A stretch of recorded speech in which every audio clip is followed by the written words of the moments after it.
Ever feel like you're doing the work, hitting the goals, but something about your workplace culture still feels off? Today, we're joined by Ivonne Furneaux, a corporate insider turned culture consultant who exposes the invisible gaps that keep women from feeling seen, supported, and fully influential at work. And stay till the end because we're going to ask Yvonne a question we all need to reflect on. What's one invisible culture gap everyone should identify in their workplace? And what's the first step to closing it? Trust us, her answer changes how you will show up at work. Hi, I'm Claude.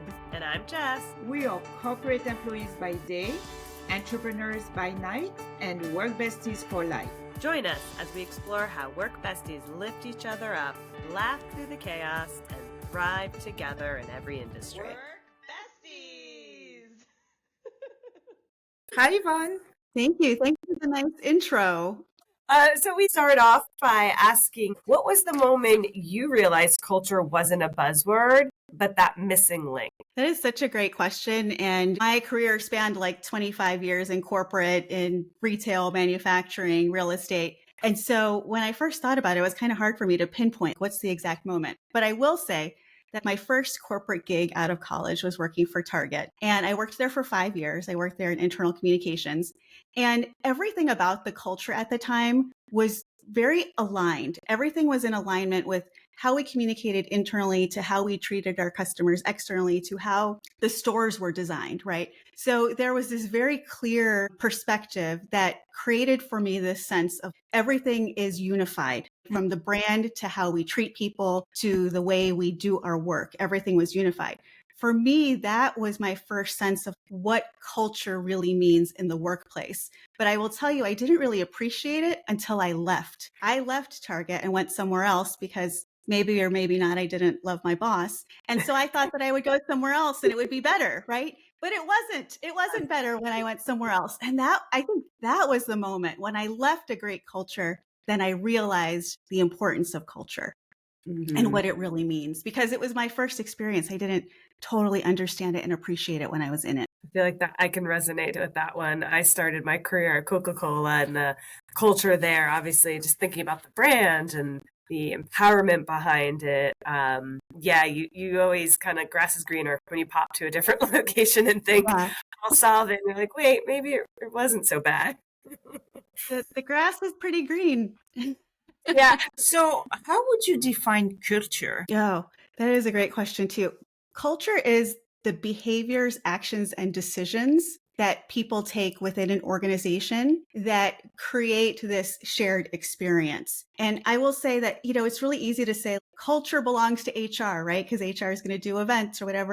But culture is shaped by everyone. Culture is shaped by the way we do work, the expectations and the history that have been created. It's created by the leadership expectations and decisions. I had an old boss who used to say that culture was defined by who you hire, who you fire, and who you promote, because it was all about what is the organization valuing, and that creates the culture. It sometimes is our tendency to say, we're going to create a culture team and they're going to do all these fun things, and all those fun things can help, but that's not really what defines a culture. What defines the culture is the day in and day out collective experience that we share within the workplace. In your career, it seems like you've come across many examples of working across connected versus disconnected. Yeah. What do you think from an internal perspective causes that misalignment? It's such a great question. The misalignment always comes from when leaders don't walk the talk. So when leaders are saying one thing, but doing decisions that don't align with the thing they're saying, when you're not in congruence, that's what creates the disconnect. Okay. The other disconnects that are created are literally by the way the organization is designed. So when we think about an organization, it's like an ecosystem, it's like a spider web, and there are all these parts and we all connect to each other in a network. And some people are in an office and some people are in a plant and some people are in a retail store and some people have access to email and some people don't. We'll talk about those gaps in a minute. But all of those ways of working and the way that the organization is designed creates some actually very tangible disconnects that create imbalance and disconnection across the entire organization. So I've done a little bit of research on you, and one of the things that I think you've coined, at least I haven't heard before, was ghost gaps. Can you talk a little bit about what those are. I made up the ghost gaps. If anybody else is using it, they stole it from me. And First, everyone. yeah, you heard it here first. And I will tell you, I also love Halloween. So this opportunity to like call something ghost was like right up my alley. So the ghost gaps are basically the hidden divides in the workplace that create imbalance and disconnection. So my work in the corporate world was in communications as well as in DEI. And when you work in those two spaces are very interconnected, right? So I started to do some advanced research work in some of this workplace and organizational design stuff. And you realize that there are so many persistent gaps that exist in every workplace. And we don't talk about them because we either just accept them as they are or we don't see them, right? They're invisible. So some examples of ghost gaps would be an information gap. An information gap means that some people have access to information that others don't. So if you think about somebody who works like hourly in a retail store or in a plant or a manufacturing facility, they are not going to have the same level of information access as someone who works in a corporate office who sits at their desk and is looking at the intranet and getting email and going to town hall meetings, right? It is a natural imbalance that happens. But because there is that imbalance, then what happens is that those folks start to get ignored when it comes to the information, right? Even when they could get that information, or if that information is important to them, they become the orphan stepchild of the audiences internally, right? And so they get left out of the conversation even when they should be included. I think of it as like information asymmetry. It's this imbalance that happens in an organization. So that is like a prime example of a ghost gap that if we could start to narrow, you then start to create better connection and fewer silos in the organization, because there is no reason that one segment of your employee population should be treated as less important than any other. Everybody deserves to at least have access to information. Some other examples of gaps would be a power gap. Who gets to sit in the room and make decisions and who doesn't? I will say another thing that may sound a little controversial, but the workplace isn't fair. Okay. It's not fair. And we just got to get over it. It's never going to be fair. As long as you're working in a for-profit organization, there will always be some imbalance. There will always be some ghost gaps. But the trick is if we can narrow those, we're going to create better connection and better balance and better well-being for everyone. There's even evidence that shows that when you are on the negative side of these gaps, when you're left out of information and decisions and you don't feel empowered, you either check out emotionally or it actually can have an effect on your actual physical well-being. There are lots of reasons for us to really be thinking about how we can narrow all of these gaps in the workplace for the better of the individual and the organization. Yeah. I have a question about the power gap, right? Yeah. And being included in meetings, because obviously not everybody can be in those meetings and be at the table, right? So how do you include those people, and should they be included as well? So how would you include those people in hearing them to be able to say their point of view at the table? Right. Yeah. So to your point, not everybody can be in the room, right? You'd have to have a very big room, depending on the size of your organization. So when not everybody can be in the room, there are still ways for people to have a voice in decisions that are being made. There are still ways for us to consider everyone when we're making decisions that are going to impact them. So focus groups, surveys, leaders getting out into the organization and actually talking to people, which I know sounds crazy, but when you do that, you learn a lot and you get people's opinions. I read a study that in mid to large size companies, like 5,000 to 10,000 employees, something like 30% of employees would not recognize their CEO, couldn't pick them out of a police lineup. There is a huge disconnect. There are people who work in your organization who will never have an encounter with the CEO, depending on the size of it, right? So the visibility, again, creates connection. So as much as it matters for us to create our own visibility, it is really incumbent on leaders to get out there and talk to folks and get to know them. It builds trust, it builds credibility, and you're going to hear some great feedback that you can take into the room for the people who aren't empowered to be at the table. Totally. For example, if you look at the retail you were talking about, you have the retail people, you have the people in the head office. A lot of time, the people that are the head office don't understand what the retail people are going through. And vice versa. So really having this back and forth, this conversation, this communication is so important. Yeah. I'm a big fan of, if you're a corporate employee, spending time in the field office, whatever that may be. If it's a store, if it's a manufacturing facility, if it's drivers and trucks, if you are a corporate employee, you should spend some time doing that work in the field so that you understand what it is. And those are the folks who are having direct contact with whoever your end customer is and whatever you're doing. They are your first line for your brand to the customers. I think it's just really important for corporate employees to have that experience. Yeah, in a lot of company I worked with, there's this view of a lot of great ideas are coming from the field. Well, it should be like that in every organization because Yeah. they're the closest to exactly. anybody who's the closest to the actual person purchasing or using your output, whatever your organization is, will have some of the best ideas for sure. Absolutely. But we have to listen to them. We have to give them an opportunity continuously, for right? It can't just be like a one-time thing and then you walk away. It's got to be a continuous communication loop of some sort. I think you bring up an interesting point too. It kind of reminds me of how a lot of organizations now are doing reverse mentoring. So they actually bring people into some of these meetings that are a different level than what the typical attendees would be in that meeting, just to get fresh ideas, to get some awareness of some of these conversations and what's going on. And those have been super eye-opening as well, because they're hearing very different perspectives and points of view. So when I worked at one company, we would do what we called diagonal slice meetings. And it was like taking a senior leader and then people from cross sections of the organization, from different business units, different levels, people who would never normally be in a room together for a project. And it was really, really cool experience every time we did it, because it was people who wouldn't normally get to interact with each other, learning about what they do, and then just kind of getting a human perspective across the organization was really interesting. So that's something I try to continue to do everywhere I worked. Diagonal slice. That's another nice bit too. Yes. Teaching you all kinds of new fun terms today. Sorry, that one too.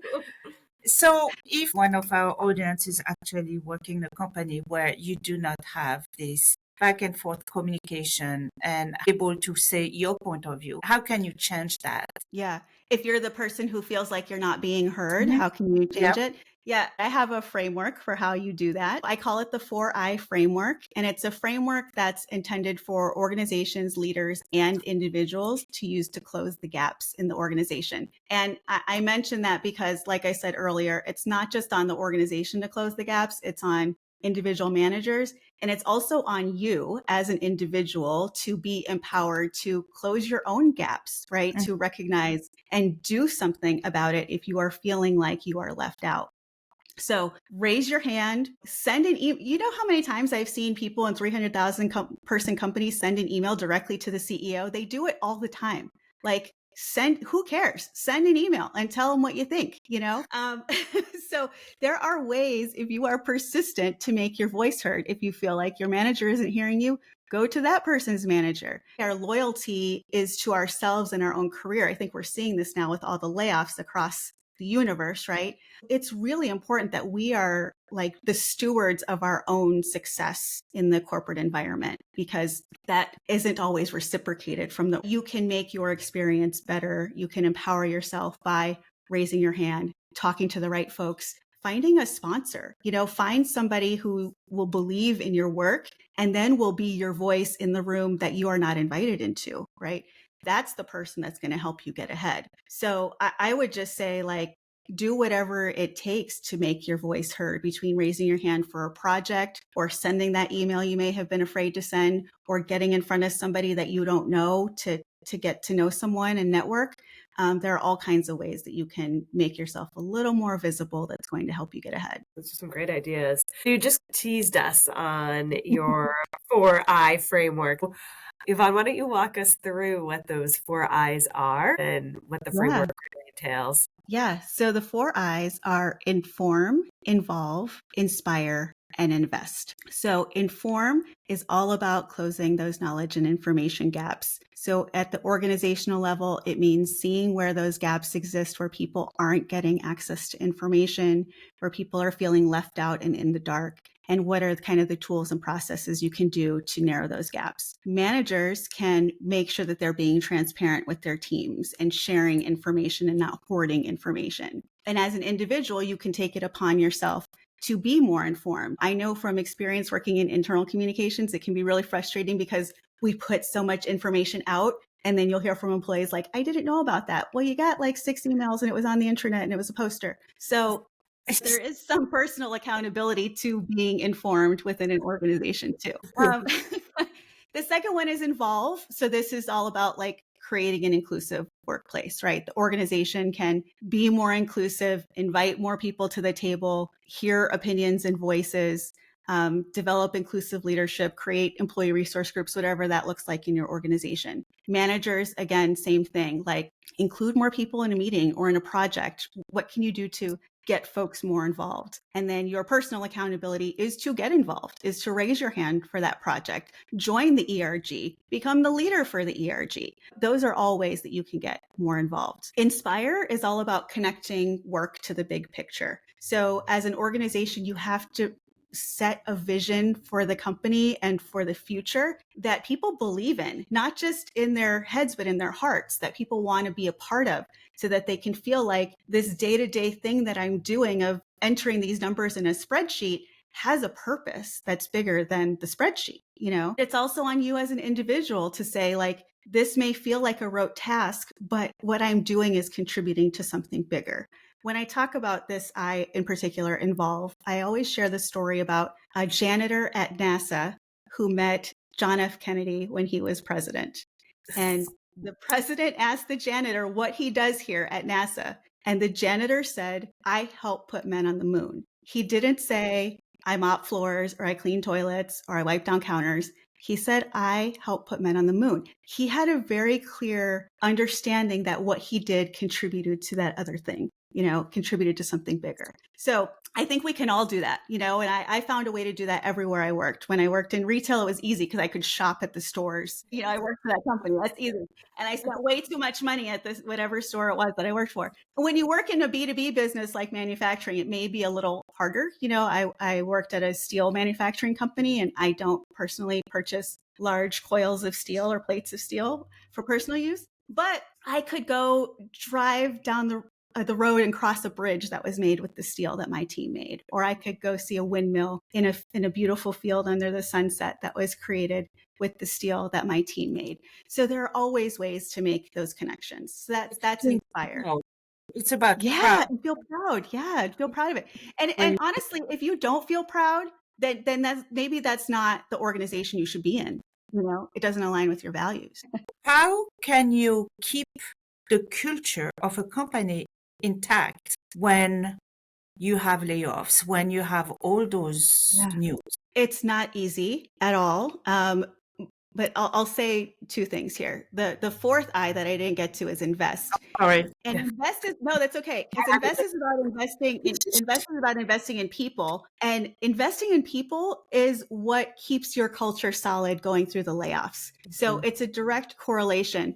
You know, invest at the organizational level means investing in opportunities for people, investing in your front lines to develop them into managers. They are going to be some of the most loyal employees you have if you invest in those frontline workers. And similarly, invest on a personal level means investing in myself, investing in your future, investing in your education, investing in development and skill building. So investing in your employees before those layoffs even happen is critical to then maintaining that culture. And honestly, if leaders were really honest about the state of the organization, either from business perspective, market outlook, whatever it may be, people should not be surprised when layoffs happen, because you should know, hey, we're struggling right now and there are some tough decisions that are going to have to be made. If these layoffs are coming as a shock to people, it means that the organization has not been transparent with the employees about what's been happening on the inside that has led them to have to make these tough decisions, right? Once those tough decisions have been made, it is really incumbent on leadership to set a clear vision for the future and a plan for for what's ahead for the next 60, 90 days, short-term vision, long-term vision, and also to be really, really honest about what happens next. If there's a possibility that more layoffs could be on the horizon, don't say otherwise, So there's like this tendency when these hard decisions are happening to hold information close to the vest, but the way that you get the engagement to maintain through it and after it is to be as transparent as possible, telling people what's definitely not going to happen, what might happen. Here's what we're struggling with right now that we don't know yet, that we're trying to figure out, and we'll have to make a decision on, and we'll let you know. But when you wait and don't share that with people, you just break a lot of trust. And then people just sit and wallow in like wondering if they're next, and that's just not a good feeling for anyone. It's a horrible feeling. I've been there. Yeah. So from the individual perspective on that, regardless if you're, hopefully all these companies are being as transparent as possible. Yet even those ones that are, though, when you're sitting in the middle of it, what are some recommendations that can keep you motivated and help you continue to feel still happy and authentic and excited and proud to be working at the company? I think the first thing you have to do is recognize that your feelings are valid. A lot of times when you're a survivor, there's a lot of guilt that comes with that. Why did I get to stay and that person got let go? There's a lot of anxiety and fear that you're going to be next. A lot of anger that you didn't know that it was coming. So I think you have to give yourself a minute to sit in those feelings and acknowledge that they are totally valid and that you are not the only one feeling them. Other people are feeling them too. And so you can come together in that feeling and just get together and talk about how this sucks right now. But you know what? We're all in this together and we're going to get through it together. It's the only way you can get through it together. You cannot get through it alone. Otherwise you will feel overloaded or anxious or guilty or whatever. The emotions will overtake you if you try to do it alone. So the best way I have found to get through it is to take comfort in your team and really rebuild the trust and connection with your team, set a plan, prioritize your work. And when you're down, people, it's a really good time to go back and think about what are the things that are not important that we've been focusing on that we don't need to anymore. Redistribute workloads, come up with tactical plans for how you're going to tackle things for the next 90 days, like I said, but that having a plan in place will at least give you something to work toward and feel like you are making progress toward a future versus wallowing in the past. That's helpful. Yeah, I agree. Reassessing what's not important is really critical in that one, because I think a lot of times we think keep doing, and then now there's less people, so we add on all this work, but that's just not realistic. Right. Let's be honest. Sometimes the reason a role is eliminated is because the work was not as important, right? So that doesn't mean that everybody else should do the work that was already deemed not important. Right. Fair. That's true. That's a way of good way at of pushing back and be like, well, I guess, boss, you didn't think they were important, so I'm not taking that. Exactly. Yeah. If you're listening, try that and let us know how it goes. I'll let you know. Going back to those 4 steps of all empowering and something that everyone can relate to, of those steps, which one do you feel people resist the most and why? I think people resist the last I the most, invest, because it requires the most work. Because it means putting actual time, energy, and resources towards something, whether it's your own development or whether it's the investment of the organization into a new management training program or something like that. There is a tangible investment that goes with invest, even if it's time. If I'm a manager, invest could mean I need to spend an hour more a week with each of my team members. That is an investment of my time and energy. So I think that is the one people resist the most because it just takes the most effort. But I also think it has the most reward if you put in that effort. Yeah, and it kind of goes back to what you said before. If those are the ones that are feeling the most unease, if you don't provide them that time and one-on-one, it's going to continue. You do need to help them with that. Yeah.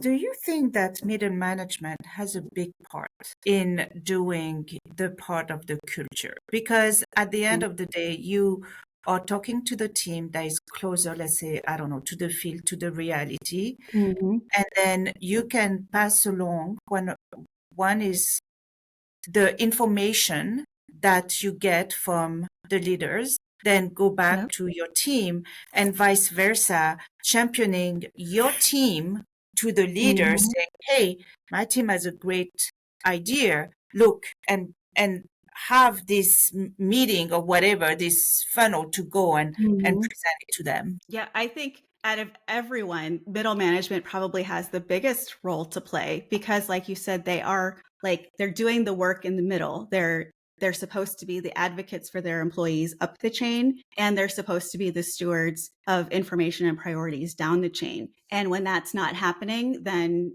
that's where you see those gaps widen farther and farther and the disconnects grow. To your point that middle managers have probably the most responsibility for shaping culture, they're also the ones who shape the way we work on our teams individually, right? They shape what are the expectations. They shape, am I expected to work at 9 o'clock at night on a Saturday? That's shaped by my middle manager. That's not shaped usually by the CEO, right? So they are shaping kind of the day-to-day experience of the majority of people in the workplace. The importance of, in a way, middle management. Everyone has a role in it. And while it's great to have it come from top down, usually where it really is implemented and created is middle. Mm-hmm. Yeah.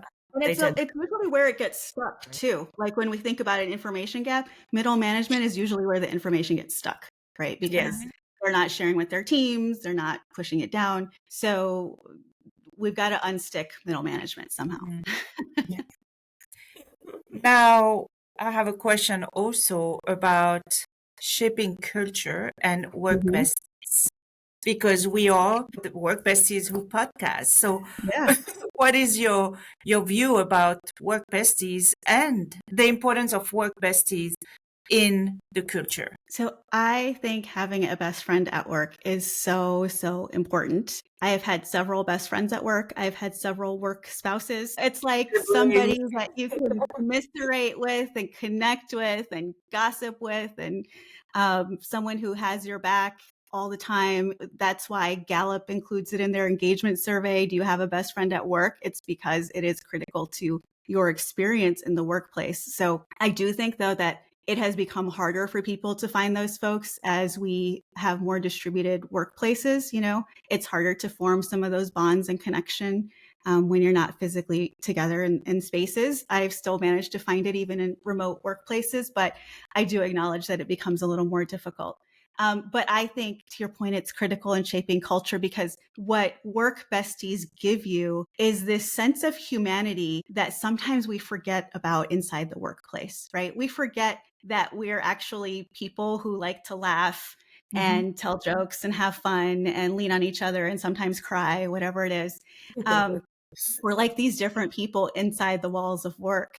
And so work bestie gives you some freedom to be your authentic self in the context of the workplace that you don't always get to have. So you say you worked in communication, but also HR, correct? So Yep. is there a way management can actually nurture this whole work friendship, and how to make it acceptable and even make it flourish it? Well, yeah, I think, going back to this idea of having fun at work, I think in corporate spaces, we often take ourselves way too seriously.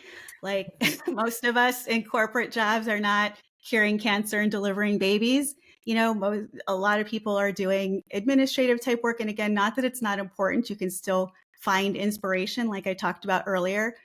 But if we just took our level of seriousness down a notch once in a while and had a little levity in the workplace, it would go a long way to creating better human connection. Managers can kind of encourage that work bestiness is to just create environments where levity is allowed to flourish. That will naturally create some bonds. I used to do silly things with my team. Even when I had a remote team, sometimes we would do like avatar only meetings where we would show up like in funny hats and as silly avatars for our virtual Zoom meeting. When I worked in an office, we used to do like a fun shoe Friday at one place, and we'd all wear like our most fun shoes on Fridays. And then even the guys in IT got in on it, and they'd walk by with their fun shoes. It's just like silly things, but they just add so much goodness to your day. Something to bond over besides the work. Well, Ivonne, you've given us a lot of great examples of things. Would you be willing to share us an example of a moment that maybe a leader did not handle something well and what you would have recommended for them to do differently? This would probably be more so in regards to like establishing culture and engagement. Yeah.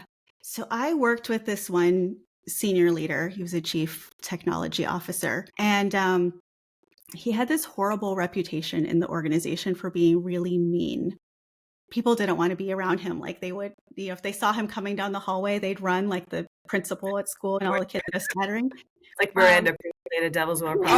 I'd worked with him and I'm like, I didn't understand why people had this idea of him. So I did some focus groups with people in the organization. And it turned out that there was this whole like urban legend that had been built over time that he had like yelled and berated someone in a meeting.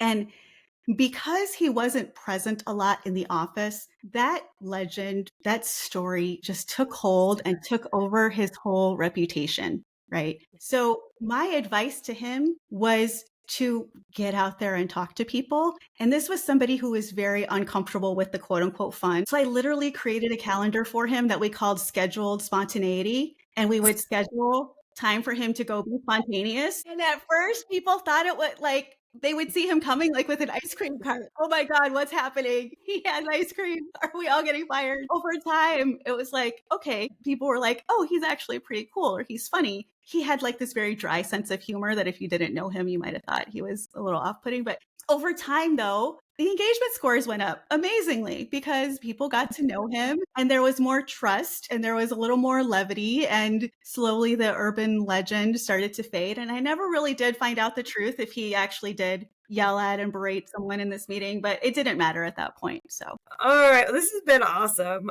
Yeah. Ivonne, if you could give an immediate action for a woman to close the culture gap this week, what would it be? So I'm going to give two pieces of advice. Sure. One is about the gap, and one has to do with your identity at work. The first thing I want everybody to understand is that you do not have to be defined by your title or your position at work. Okay. You do not have to be, that does not have to define you outside of work. It doesn't even matter to your friends and family. If you work a corporate job and things like finance and HR, your friends probably couldn't even describe what you do anyway.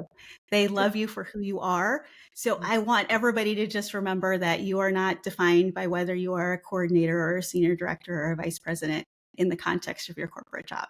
That's first and foremost. That said, if you want to create a better experience for yourself in the context of the workplace and narrow the gaps, the first thing you need to do is recognize that the gaps exist and understand which is your biggest gap. For some people, that's going to look different depending on their place in the organization. For a lot of people, the biggest gap that they will have to overcome, for women in particular, is a visibility gap. It's feeling unseen, feeling like you're not invited into the room, feeling like your work isn't getting noticed or your voice isn't being heard. First step is acknowledging, recognizing that gap, and then thinking about which of those 4 I's we talked about earlier is going to help you narrow the gap the fastest and in the most effective way. Is it to be more informed? Is it to be more involved? Is it to invest in yourself in some kind of development that's going to get you noticed? Is it to simply feel more inspired at work? Most of the time, it's going to be getting more involved in some way. So raising your hand for a project, volunteering for something, finding yourself a sponsor within the organization, that to me is likely the quickest way for you to narrow the visibility gap, which again, I think is the toughest gap that most women have to overcome. Thank you. So enlightening. So Ivonne, if people want to learn more about what you've been sharing, where can people find you? Yes. So you can find me on LinkedIn. I post lots of articles and videos there. I have a YouTube channel, Ivonne Furneaux, and you can also visit my website, yvonnefurneaux.com. And there you can learn all about my speaking services as well as my consulting work. So we just want to say, Ivonne, we've so enjoyed our time with you. This has been beyond educational. Mm-hmm. Thank you, Ivonne. You've reminded us that culture isn't optional. It's the vessel in which our leadership lives, especially within the middle management. Mm-hmm. Your visibility and influence don't just live in your role, they live in the gap you feel. So tag your work bestie who needs this conversation. And remember, everyone is a leader who makes the culture. Thanks from your supportive work besties. Remember, whether you're swapping snacks in the break room, rescuing each other from endless meetings, or just sending that perfectly timed meme. Having a work bestie is like having your own personal hype squad.